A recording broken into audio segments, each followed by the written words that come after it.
Hi everyone, happy Monday. Hopefully everyone had a good weekend. Just wanted to go over a bit of information from last week's class and for our upcoming assignments for this week.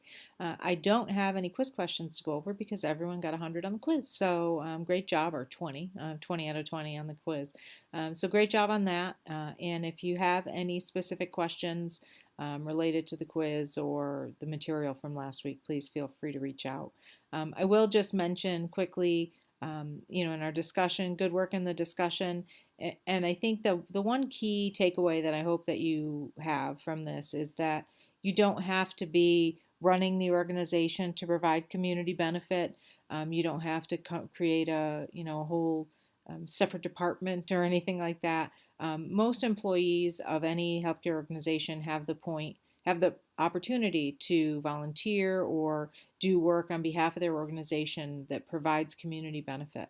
So the one example I gave, I think, in the discussion board was how the one of the local healthcare systems here does the medical stuff for the Pittsburgh Marathon. So that's really great. I'm a runner, so as a runner, I appreciate that. But also, if you volunteer and do those activities, your organization appreciates that too because they do count those types of activities as community benefit when they complete their paperwork each year through, be it through IRS paperwork, or it could be through Medicare paperwork as well. Sorry about that. So I think that we're pretty well covered from last week, and hopefully you have a good idea of tax exempt status at this point and what goes into that. Huge element of the healthcare system overall, because it is a good majority of healthcare organizations, hospitals, especially in large healthcare systems, are not for profit. So that is a large part of the work of any organization, is making sure they're giving back to their community in various ways. So this week we're going to talk about reimbursement. I think that this is an area that a lot of people have misunderstandings about. So I encourage you to really dig into this chapter. Reimbursement is what keeps our organization running. A lot of people don't give a lot of thought to the reimbursement side of the organization, finance, patient billing, coding, etc. But without those pieces, there would be no ability to do that patient care, that crucial patient care that happens every day. So there's also a lot of misunderstanding about the types of reimbursement, about how reimbursement happens. For example, one thing that I almost always hear in classes when we get to talking about reimbursement is that, oh, reimbursement today is completely based on patient satisfaction scores. That's completely false, actually. There is a potential of a decrease, small percentage decrease in payment if you do poorly on patient satisfaction surveys. But you can also get an increase in payment if you do really well. So it's there's a kind of a double-edged sword there.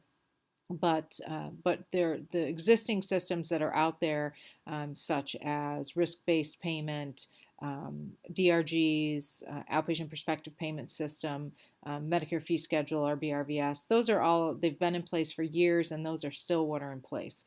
So the quality systems, meaningful use, patient satisfaction scores, all of those things can impact your payment, but your payment is still what your payment was before. So hopefully you'll dig into that a little bit and learn a little bit more about that. One thing that I do want to talk about is our written assignment for this week.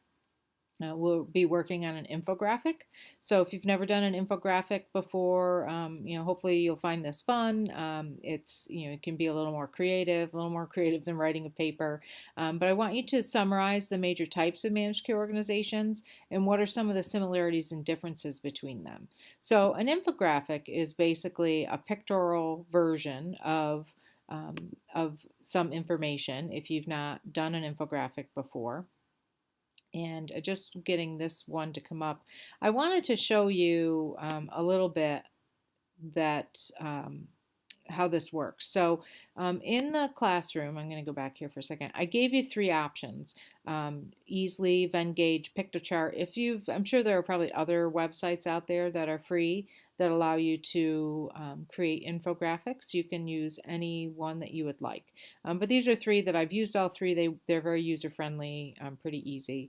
But I did want to show you in Venngage. So here's just an example one. It's one of the samples that I've loaded into my account in Venngage.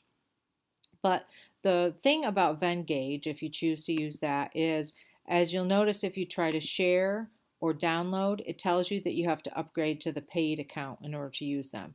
And that's not the case. I would never want you to have to pay to create one of these. However, if you go to, here, let me redo this. If you go to this Publish tab and click Publish, name it whatever you would like, it will publish it out to their community page. So it's just a central space where they accumulate infographics. If you copy this URL right here and plug that into your Dropbox in Blackboard, then I'll be able to click on that URL and go out and see your infographic. So if you choose to use Venngage, that is the route you'll have to go unless for some reason you already have a paid version of that or something, then you can obviously use it. But Easly, Piktochart, I'm pretty sure the two of them allow you to download a copy of the file that you create, but a low quality, low resolution copy, which is perfectly fine. Whatever it'll let you download for free is fine. There's no issues there. So that's really all I have for this week. Again, great job on the quiz.